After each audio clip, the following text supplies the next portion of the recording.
Quero inicialmente parabenizar os nossos jovens no mês especial. Vocês têm aí o tema que também está no boletim. E a pergunta, quem você imita? E o versículo muito sugestivo, né, dentro mesmo do espírito do tema. Sede, pois, imitadores de Deus como filhos amados, imitadores de Deus. Eu tentei ficar mais ou menos dentro do espírito do tema que a juventude me propôs para este mês. E nós então estaremos lendo o exemplo de uma pessoa que deve ser imitado, porque ele era um verdadeiro imitador de Deus. Esse personagem muito conhecido, Daniel, e nós vamos ler apenas os 4 primeiros versículos. Vamos fazer uma leitura uníssona, bem bonita do texto. Vamos lá? No ano 3º do reinado de Joaquim, rei de Judá, veio Nabucodonosor, rei de Babilônia, a Jerusalém e a sitiou. E o Senhor lhe entregou nas mãos a Joaquim, rei de Judá, e uma parte da casa de Deus, e ele os levou para a terra de Siná, para a casa do seu Deus, e os pôs na casa do tesouro do seu Deus. Então disse o rei a Aspenaz, chefe dos seus eunucos, que trouxesse alguns dos filhos de Israel, dentre a linhagem real e dos nobres, jovens em quem não houvesse defeito algum, de bela aparência, dotados de sabedoria, inteligência e instrução, e que tivessem capacidade para assistirem no palácio do rei, e que lhes ensinasse as letras e a língua dos caldeus. Abaixa a sua cabeça mais uma vez. Pai, o Senhor tem falado conosco já nesta noite, através de tudo que ouvimos aqui, a Tua palavra que foi lida, os cânticos, o tempo de comunhão uns com os outros, o tempo de oração, o tempo agora, especialmente, nós pedimos, ó Pai, a Tua bênção para a reflexão na Tua palavra. Que Teu Espírito Santo seja aquele que fale e que o Teu servo seja apenas o Teu canal, o instrumento do Senhor. Obrigado pela juventude desta igreja. Obrigado, Senhor. Abençoe para que cada jovem seja fiel e um imitador do Senhor Jesus. Fala conosco. Usa, Senhor Deus, esse momento o Teu servo para abençoar o coração do Teu povo, a Tua igreja. É nossa oração em nome de Jesus. Amém. Como nós dissemos, então, dentro desse espírito, quando Paulo diz, sedes meus imitadores, como eu sou de Cristo, nós podemos imitar Paulo, porque Paulo imitava Jesus. E Daniel também eu creio que é um outro exemplo de alguém que imitava Deus e que pode servir para nós de modelo hoje, a ser imitado. E o tema que nós daremos para essa mensagem é o grande Daniel. Nós estaremos pensando algumas coisas a respeito desse personagem que é muito conhecido de todos nós. E sempre quando pensamos em Daniel, logo pensamos num leãozinho, né? E de uma cova. Esse talvez seja o texto que destaca bastante, mas de fato é uma vida preciosíssima. E vamos pensar um pouquinho no contexto em que viveu Daniel, antes de nós entrarmos diretamente na meditação. No período em que viveu Daniel, o reino do norte, Israel, praticamente já tinha sido destruído.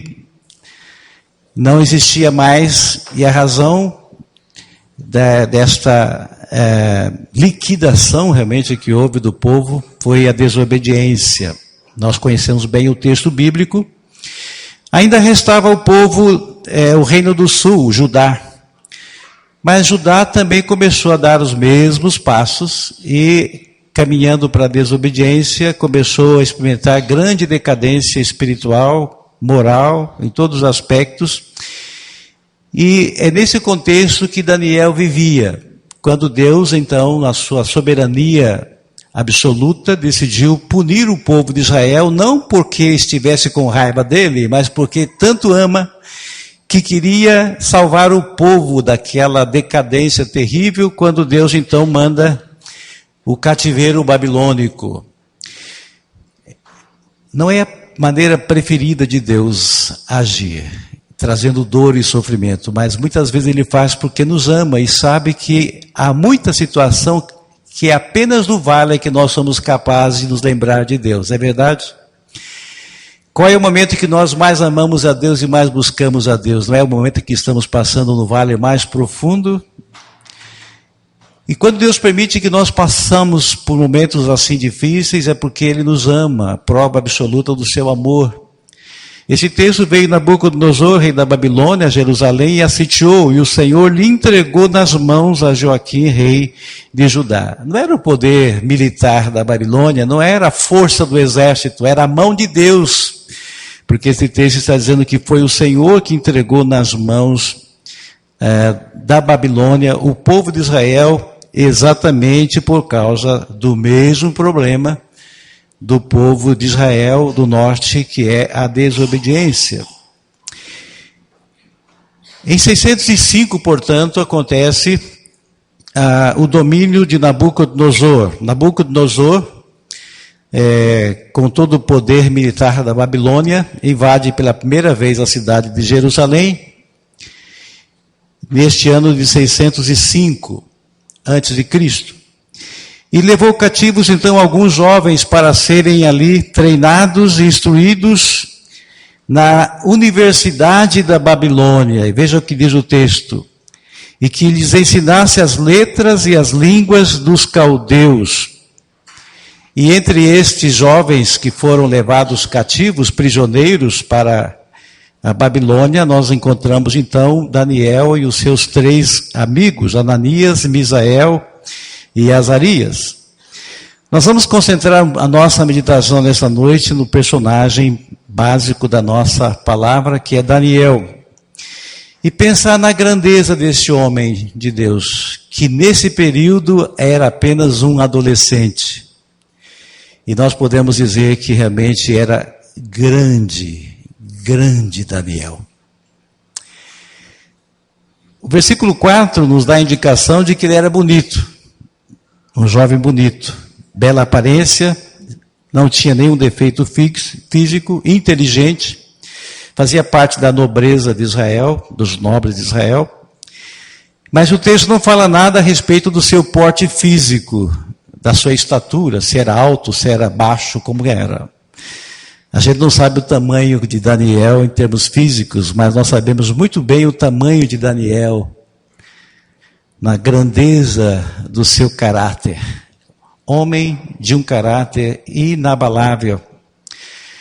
Daniel era grande em todos os aspectos,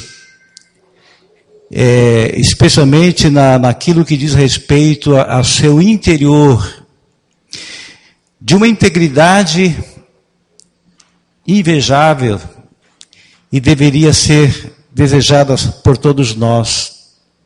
Um homem íntegro, fiel a Deus e que pode ser, portanto, colocado no meio dos jovens, falando sobre a quem imitar, um modelo a ser imitado. Daniel. Era também um jovem irrepreensível. Eu gostaria que você pensasse agora comigo, tentasse lembrar de um jovem que você conhece hoje, ou uma jovem, uma pessoa, ou talvez um adolescente, que seja um jovem irrepreensível. Você teria um nome agora, não tem que falar em voz alta, mas você teria um nome de um jovem irrepreensível que você conhece? Ou você tem o nome de um irmão em Cristo que é irrepreensível? Interessante que a palavra de Deus diz que viver uma vida irrepreensível é uma condição para a vida cristã. Todo crente precisa ser irrepreensível. E Efésios capítulo 5, verso 17, diz que Cristo morreu pela igreja para fazê-la pura, santa, sem mácula, e eu sou a igreja do Senhor Jesus, você é a igreja do Senhor Jesus. E o finalzinho diz santa e irrepreensível. Mas quando talvez eu tenha dito para você pensar no nome de um jovem irrepreensível, talvez seja um pouco difícil encontrar. Sabe por quê? O nosso problema é o conceito sobre o que significa a palavra irrepreensibilidade. Nós realmente pensamos que irrepreensível seja perfeito. Não deve ser, porque senão Deus não teria dito que nós precisamos ser irrepreensíveis. Portanto, irrepreensibilidade não significa perfeição. Eu aprendi o significado dessa palavra quando eu li uma ilustração, que talvez os irmãos conheçam, sobre uma garotinha de mais ou menos 5 ou 6 aninhos que estava aprendendo a ler e escrever. Ela estava aprendendo a escrever, juntar as palavrinhas, começando a escrever as primeiras palavras, já começou a fazer as frases, e ela estava muito entusiasmada, porque era sábado, a véspera do Dia dos Pais. E ela não via a hora de chegar domingo de manhã, porque ela tinha escrito o primeiro bilhetezinho que ela escreveu para dar de presente para o papai no Dia dos Pais. Ela pegou um pedaço lá do caderno, ela rasgou uma folha, fez um coraçãozinho, e escreveu com todo o capricho que ela sabia um bilhetinho para entregar para o papai no dia seguinte.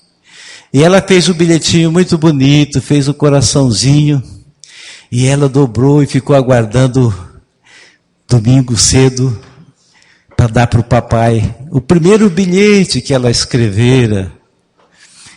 E ela, quando percebeu que o papai acordou, ela correu, deu aquele abraço gostoso na perna do papai e colocou o bilhetinho assim. O papai não sabia o que era, pegou o bilhete, e quando ele abriu o bilhete,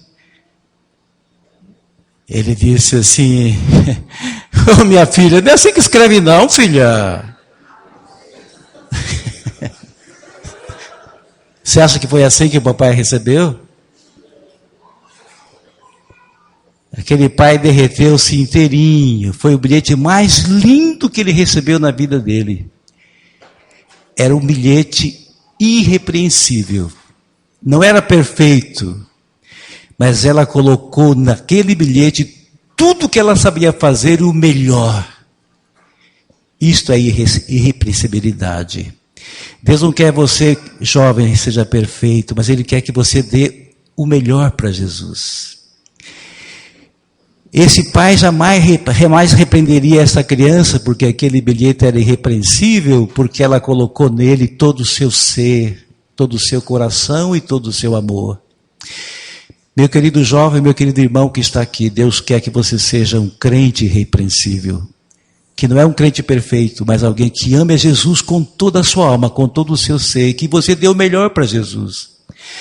Quantas vezes damos a Deus o resto das coisas, o resto do nosso tempo, o resto da nossa disposição, o resto das coisas. Deus quer você irrepreensível, dê o seu melhor. Daniel era esse tipo de homem. Daniel passa por grande provação, como nós já mencionamos aqui aos irmãos no início. Provavelmente Daniel tivesse nesse período aqui do cativeiro cerca de 16 para 17 anos de idade. Ainda adolescente. Experimentando naturalmente todas as dificuldades que são peculiares a essa fase da vida. Todos nós aqui que já passamos por essa fase, e os que estão nela sabem como é uma fase difícil, da transição, de muitas mudanças. E de repente, aquele jovem, aquele adolescente se vê arrancado violentamente e levado como escravo agora para uma terra estranha, para um país totalmente diferente, um povo idólatra e com costumes totalmente diferentes, sem nenhum compromisso com Deus, sem nenhum compromisso com a palavra, sem nenhum compromisso com as coisas espirituais. Que dura prova esta passava naquele momento Daniel e os seus 3 amigos e outros que foram levados também. Eu fico a perguntar, irmãos, como é que um jovem adolescente mergulhado num mundo tão diferente, tão corrupto, tão perverso e tão idólatra pode sobreviver? Eu fico me perguntando, especialmente, como é que teriam sido os anos anteriores a estes que Daniel experimentou, o cativeiro. Como foi a vida de Daniel antes? Eu vou saber lá no céu detalhes, vou perguntar para ele como foi a infância de Daniel. Eu fico curioso. E eu cheguei até a imaginar que realmente seria impossível Daniel ser o que foi se não tivesse realmente um lar muito íntegro. E que lhe desse muita base e sustentação naquele tempo de crise.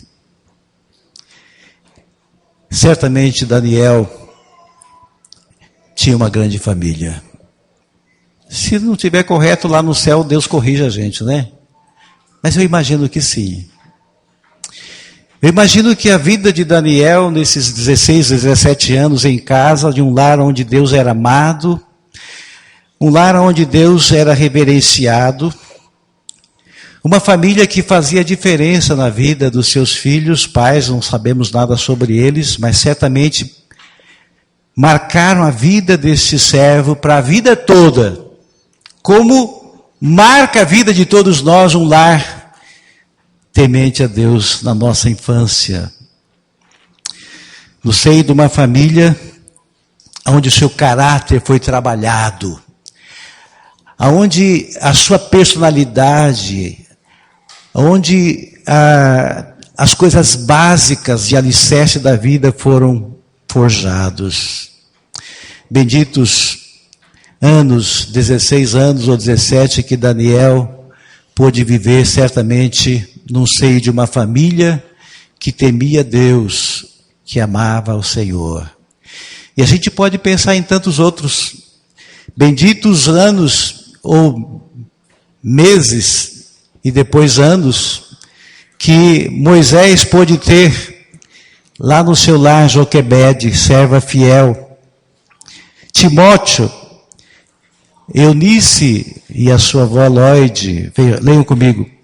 Tu, porém, permanece naquilo que aprendeste e de que foste inteirado, sabendo de que tens aprendido e que desde a infância sabe as sagradas letras que podem fazer-te sábio para a salvação pela fé que há em Cristo. Homens e mulheres que foram marcados por lares que temiam a Deus, e certamente Daniel não foi diferente. Eu tenho algumas lembranças muito gostosas da minha infância. Os nossos pais, meu pai faleceu bem cedo, mas o suficiente para deixar impresso em nossas vidas, ele e minha mãe, valores eternos. Ele levava, meu pai e minha mãe nos levava para a igreja todos. Nós éramos em 11 irmãos. É um time de futebol. 8 homens e 3 mulheres. E nós íamos todos para a igreja. Nós íamos a pé, não era muito longe. E nós também tínhamos que frequentar culto de oração, quarta-feira. A gente ia para o culto de oração. E era uma igrejinha pequena, uma congregação pequena que havia lá na cidade que nós morávamos. E eu me lembro com muita clareza na minha mente, a gente andando, aquela molecada pela rua indo para a igreja, atrás dos meus pais. E eu me lembro que a gente lá no culto de oração, naquela igreja, o culto era de oração mesmo. A pessoa fazia uma abertura com uma leitura bíblica, um cântico, e agora vamos orar. Aí ajoelhava todo mundo, durante 50 minutos orando de joelho. E a gente tinha que ajoelhar junto. E a gente ajoelhava junto. E puxava um ronco. Era uma delícia. Sabe? A gente deitava assim, né? E os crentes começavam a orar. Só que acontece uma coisa. Normalmente quando acabava o período de oração, um acordava o outro. Né? E aí todo mundo levantava. E um dia meus irmãos, muito maldosos, resolveram fazer uma brincadeira comigo. Quando acabou o período de oração, todo mundo levantou e eles combinaram, vamos deixar o Odilon dormindo. E me deixaram sozinho, ajoelhado, a igreja inteirinha cantando em pé. Quando me cutucaram, todo mundo olhando a minha cara. Foi uma vergonha. Eu vou dizer para você, louvado seja Deus, porque meus pais me levaram à igreja. Eu não sabia o valor. Eu não sabia. Há um pensamento que diz que tem pais que não levam seus filhos à igreja porque eles choram. Chegará o tempo quando eles chorarão porque seus filhos não querem vir à igreja. É muito sério. Precisamos de lares fortes, que temam a Deus, para que possam dar base e alicerce para a vida dos seus filhos. Aqui nós temos o Daniel, um ambiente totalmente novo, diferente. Nós temos aqui um Daniel no ambiente de corrupção, no ambiente de idolatria. E uma das primeiras providências que foram tomadas foi exatamente a troca do nome dos 4, Daniel e os seus companheiros. É interessante dar uma olhadinha rapidamente nisso aqui. Isso aqui seria um sermão, um estudo para fazer, mas não é esse o nosso propósito aqui agora.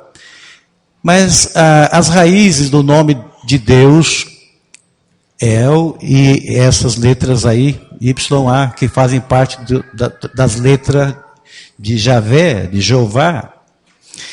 E assim nós temos vários, né, os nomes, nós temos até um cântico, né? El Shaddai, Deus poderoso, Elohim, El Elyon, Elcaná, Raí, são nomes. E essas letras aí, o E, L e o YA, H, elas fazem parte da raiz do nome de Deus. E veja aqui o nome desses irmãos nossos queridos, Daniel e os seus companheiros, todos eles têm a raiz, o nome de Deus. Daniel, Deus é meu juiz. Ananias, Jeová é gracioso. Misael, parecido com Deus. Azarias, Jeová tem ajudado. Você sabe por quê? Os nomes no Velho Testamento tinham muito a ver com a personalidade, com a história da pessoa. Moisés, por exemplo, significa tirado das águas. Abraão, pai de uma grande nação. E Daniel significa Deus é meu juiz. A raiz da letra de Deus está no presente no seu nome. Isso perturba muito o povo da Babilônia. E a primeira providência foi trocar o nome dessas pessoas. E veja como é interessante. Todos os nomes hebraicos têm a raiz do nome de Deus. E todos os nomes dados a eles têm a raiz dos deuses babilônicos. É muito interessante. Beltesazar, Bel é a raiz para o deus Baal.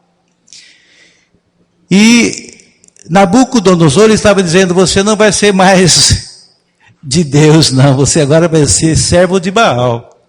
Você vai ser príncipe de Baal. Sadraque, esta raiz desse nome ACH é também referência a um falso deus Marduk, dos babilônicos.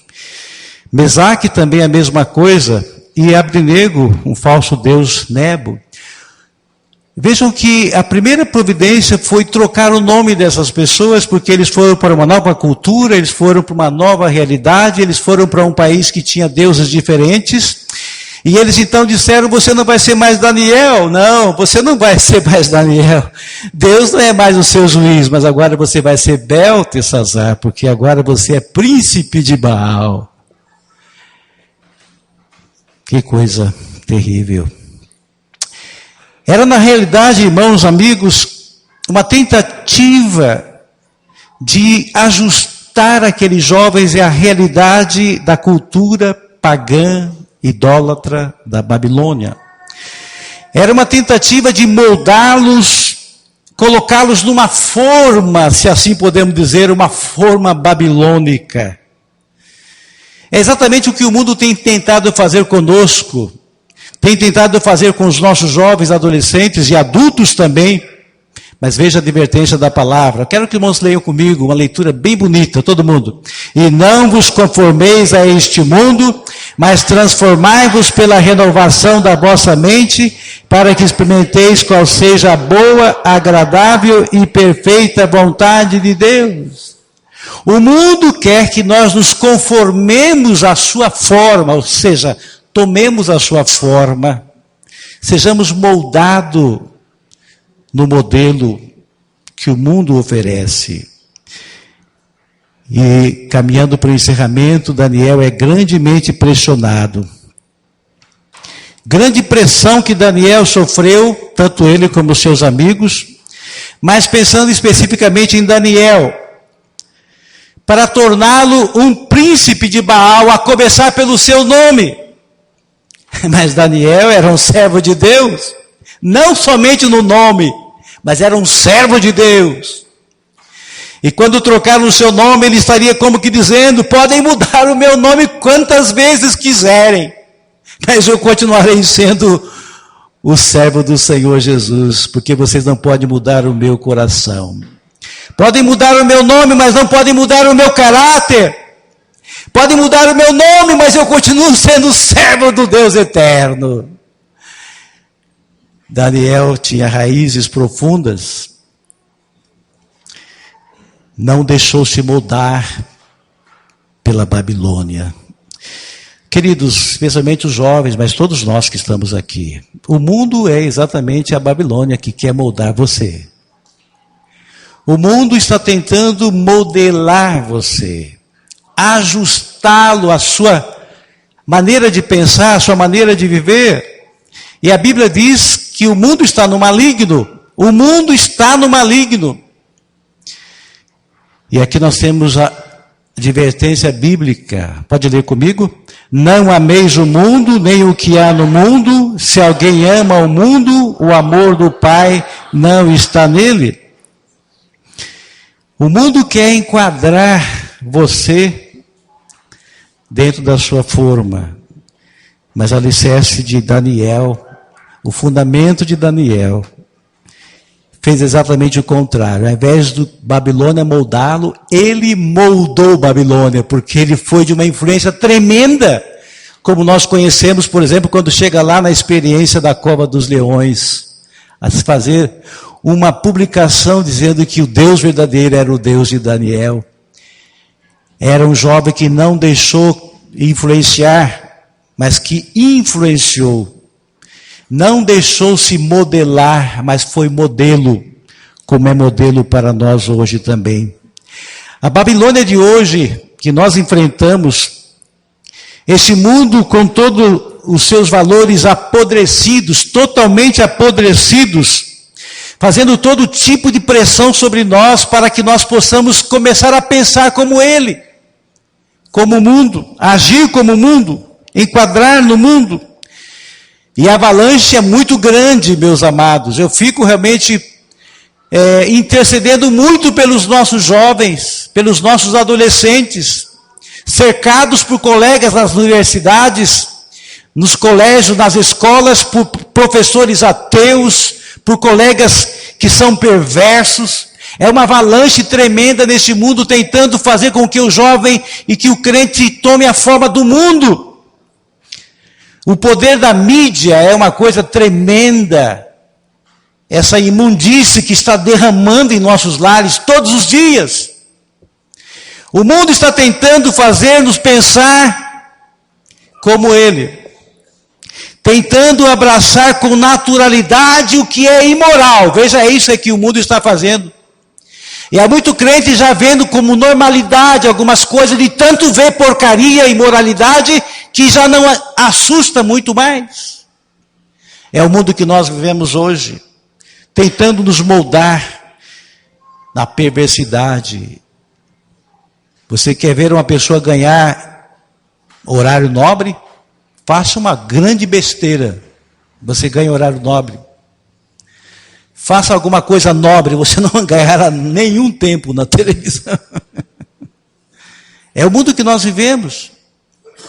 É a avalanche que vem sobre nós.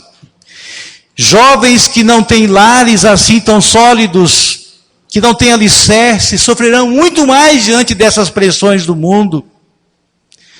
Terão muito mais dificuldade. Essa mensagem é uma advertência para os jovens, é uma advertência para os pais. Precisamos ter lares solidamente alicerçados na palavra de Deus, porque lá os nossos filhos estão sendo forjados no seu caráter, e a sua vida toda vai depender muito dessas bases.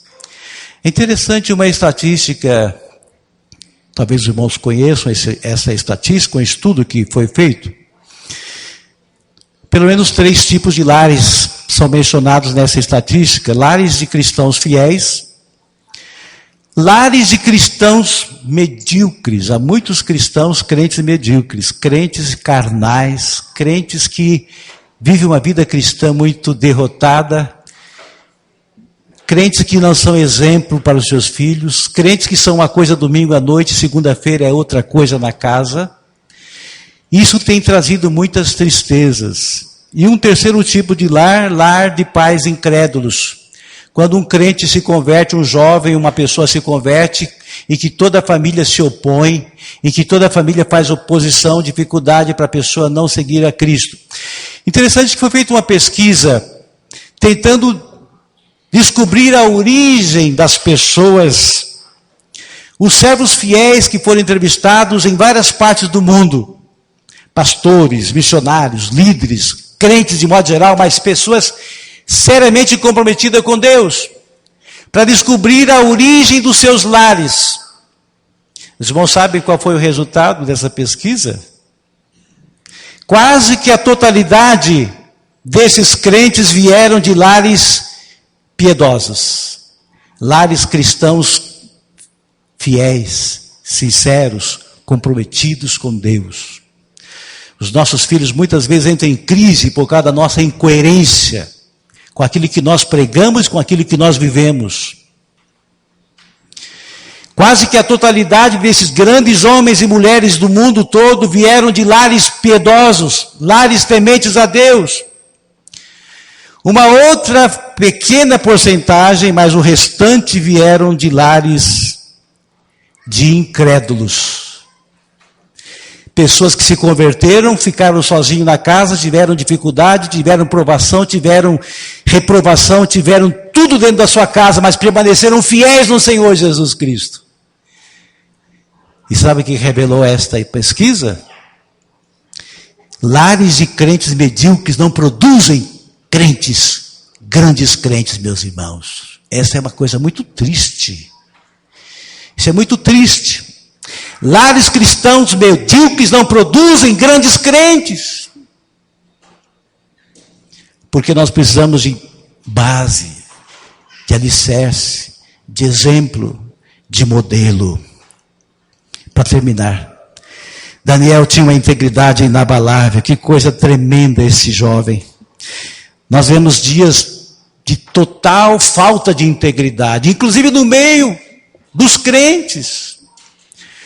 Vivemos um momento tão difícil que falar a verdade hoje é exceção, porque a regra é mentir. Vivemos um momento tão de crise em termos de integridade, que ser honesto hoje é a exceção. Você tem que fazer uma super reportagem porque alguém devolveu um dinheiro para alguém. Isso aqui é o nosso século, é isso mesmo, é verdade? Devolveu o dinheiro que achou no lixo, foi um gesto bonito, mas não fez nada mais do que devia ter feito. Mas nós estamos supervalorizando por causa do nosso modelo do mundo que vivemos hoje. Uma história de uma irmã que estava na padaria, comprando pão, era uma padaria pequena, e na hora de pagar o pão tinha uma fila, umas 5 ou 6 pessoas para pagar ali o pão que ela comprou. Ela deu uma nota lá e a pessoa deu o troco, e logo a outra seguinte já começou a pagar a compra dela. De repente ela voltou e pediu licença para a pessoa que estava terminando já de pagar a compra dela. Falei, dá licença um minutinho. E falou para o caixa assim, por gentileza, olha, você me devolveu R$10 a mais. Aí o caixa falou assim, muito obrigado, querido. Foi embora. Aqui estava pagando, terminando de pagar, terminou rapidinho. E correu atrás daquela senhora. Espera um pouquinho. Me diga uma coisa, você é crente, não é? Sim, sou, por quê? Eu logo vi, crente é bobo mesmo.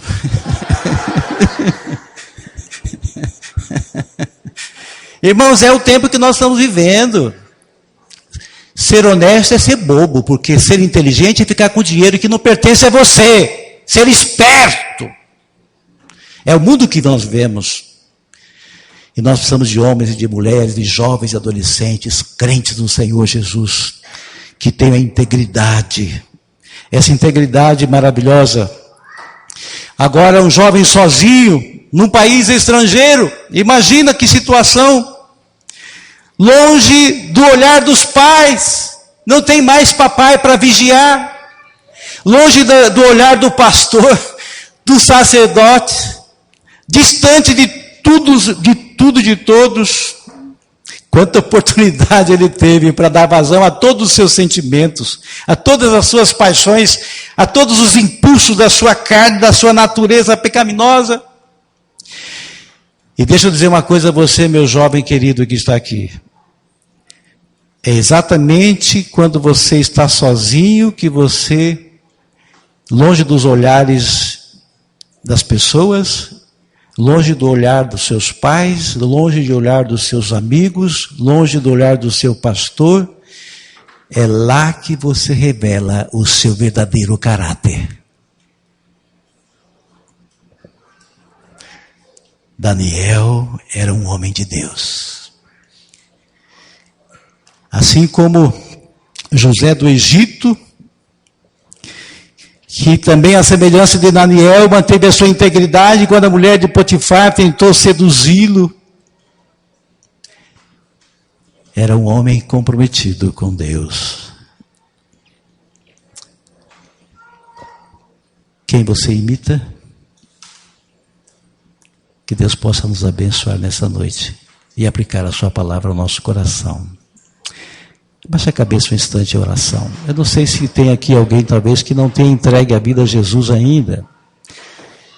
E a vida de Daniel deve ter tocado muito o seu coração nessa noite. Um homem sério, um homem de Deus, um homem comprometido, um homem que sofreu, mas ele tinha Deus na sua vida.